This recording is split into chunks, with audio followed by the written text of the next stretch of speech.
Ayan, let's go mga kamema. Welcome back nga pala sa ating YouTube channel at sa ating pagko-content. Ayan, ang ating content ngayon ay ipeplex ko lang naman kung gaano ka high-tech ang pagkuha ng parcel dito sa amin sa Finland. Ayan, mag-scooter lang tayo, lalabas tayo ngayon. Actually, 8 o'clock na ngayon ng gabi. Pero dito ay talagang mataas pa rin ang araw. Ayan, kitang-kita nyo naman, maliwanag pa siya.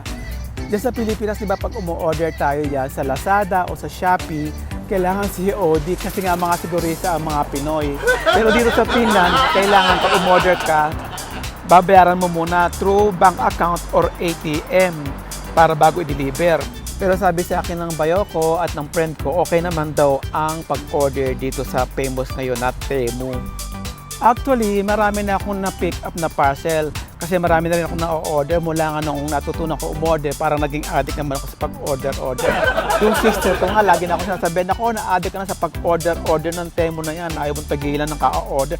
Eh, paano naman ako titigil ng pag-order? Eh, talaga naman nakaka-enjoy, ang mura-mura na kasi iba kasing item, talagang mura na, maganda pa. Ay, natumba! Ayan, dito sa amin, may mga designated na area na pwedeng kuhanan ng mga order nating mga parcel. At ipapakita ko sa inyo kung ano ang itsura nito.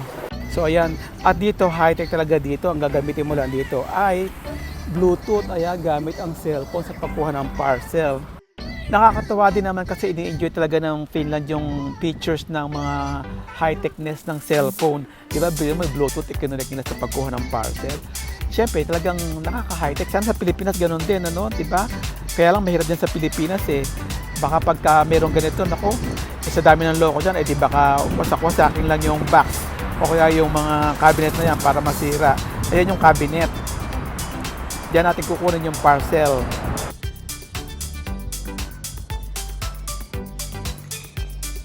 At I'm sure yan ay waterproof, snowproof, ayan. Ayan, siyempre dahil wala na akong dalang camera at ako lang mag-isa, ginamit ko ang aking screenshot para pakita sa inyo. Ayan, pinapasok lang yung pin code para bumukas. Ayan. Kaya makikita nyo, ayan, meron siya dyan, ready to collect. Ayan, ipapakita sa inyo, open locker. Ayan, may open locker yan. So, ayun yung lugar kung saan nakalagay yung aking parcel at bubukas na siya. So, ayan. Alam niyo po, sa totoo lang, hindi ko po talaga alam kung anong laman ng ating parcel kasi po marami talaga akong order, halos sunod-sunod na darating yung mga parcel natin. So ayan po, bukas na ang ating parcel cabinet.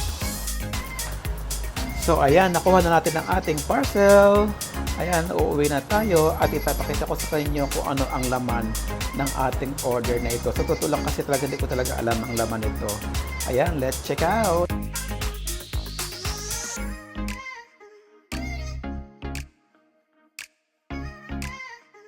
Dahil summer dito sa Finland at na-try kong umorder ng sapatos dito, so parang na-addict naman ako sa sapatos nila kasi ang sarap sa paa ng mga sapatos nila. At in fairness naman sa China, magaling din naman talaga silang gumawa at maganda. Ayan, kulay red, oh. Umorder ako ng red, black at saka white. Sa totoo lang kasi, ang una ko talagang in-interest na orderin sa Temu na to, yung sapatos nila na pang summer. At talaga naman na-inlove talaga ako dun sa una kong in-order kasi talagang ang sarap sa paa, ang gaan, ang lambot. Kaya na-enjoy ko at doon na nga nagkaroon ako ng interest na umorder naman. Kaya umorder ako ng 3 kaagad. So dati kung umorder ako, may mga pangalan ng sapatos. Siyempre, bibili ka ng Nike, bibili ka ng mga may pangalan, Adidas. Dito walang pangalan pero maganda naman yung yari. At nakakabili doon talaga ang China dahil naparami talaga nilang naisip talagang gawin para sa mga tao. Ewan ko ba sa China, bakit ang galing-galing. Minsan nga dati parang lahat na lang alam nilang gawin eh. Parang sila na yung pinakamagaling gumawa, ewan ko. Tapos kapag may nakita silang bago, gagayahin din talaga nila at gaya-gaya din naman. Pero ito, walang pangalan yung sapatos nila pero ang gaganda. Talagang nakaka-enjoy umorder at saka mura lang. Biro mo yung isang order ko na sapatos dati. Minsan order ako ng 100 plus. Dito in-order ko itong 3 sapatos na to. 60 euro lang siya, 3 na. O, tapos ang sarap suotin sa paa, ang lambot-lambot.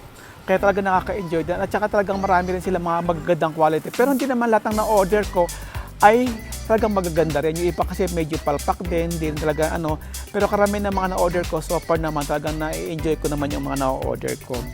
So ayan yung puting shoes. Ang ganda rin niya, diba? Tsaka ang lambot sa paa, tsaka ang talagang gusto ko dito sa mga sapatos na to, talagang magaan. Kaya talaga nakaka-enjoy umorder sa kanila. Minsan nga, parang iniisip ko, bakit sana sa Pilipinas ganito din. Yung product nila, marami din tayong mga produkto na ano, ewan ko bakit ba yung China lang talaga ang namumukod tangay talaga na sila lang.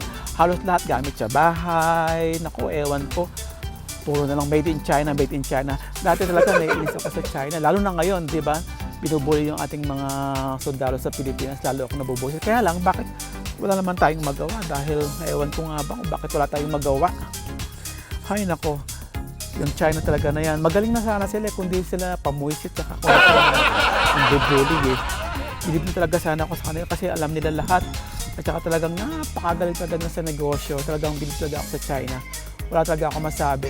Talagang kahit na ayaw kong suportahan, dapat kahit hindi ko talaga gusto sila suportahan, wala kang magawa kasi nga lahat talaga, sa buong mundo naman talaga, puro made in China, di ba? Ang dami-daming made in China, made in China, made in China. At ang dami kong in-order talaga. Ito, papakita ko pa sa inyo mga iba kong in-order para makita nyo kung ano yung mga dapat nyong orderin at saka mga hindi nyo dapat orderin. Ayan, bibigyan ko kayo ng tip kasi alam ko meron dyan sa Pilipinas ng mga products na yan.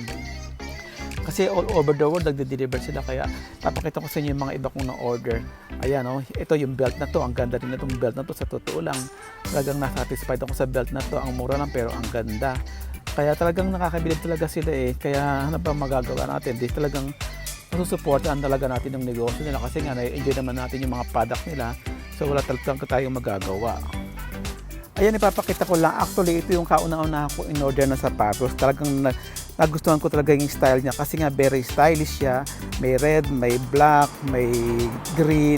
So, ang una kong in-order green, sinubukan ko lang talaga siyang i-order kung maganda siya sa personal. At talaga namang namangha ako kasi nga bukod siya mura na, talagang maganda. Ang sarap talaga sa paa niya, ang lambot-lambot. At saka talagang maganda ang yari. Hindi siya ayan siya, o tinan mo, actual na suot ko siya, ayan. Ang sarap niyang suotin sa paa at saka talagang maganda yung pamporma. Ayan, ito naman ang aking susunod na o-orderin. Papakita ko sa inyo kapag ito ay dumating na.